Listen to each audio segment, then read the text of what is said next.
महाराष्ट्रातील मुख्यमंत्री माझी लाडकी बहीण योजनेत आता मोठे बदल दिसत आहेत।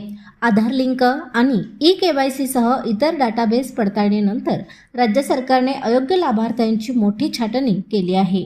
यामुळे सुमारे 60 लाख लाभार्थी यादीतून कमी झाल्याचे सांगितले जात आहे। पूर्वी 2.43 कोटी लाभार्थी असताना आता ही संख्या अंदाजे 1.8 कोटीपर्यंत खाली आली आहे। या छाटणीनंतर योजनेच्या खर्चात मोठी बचत होण्याची शक्यता आहे।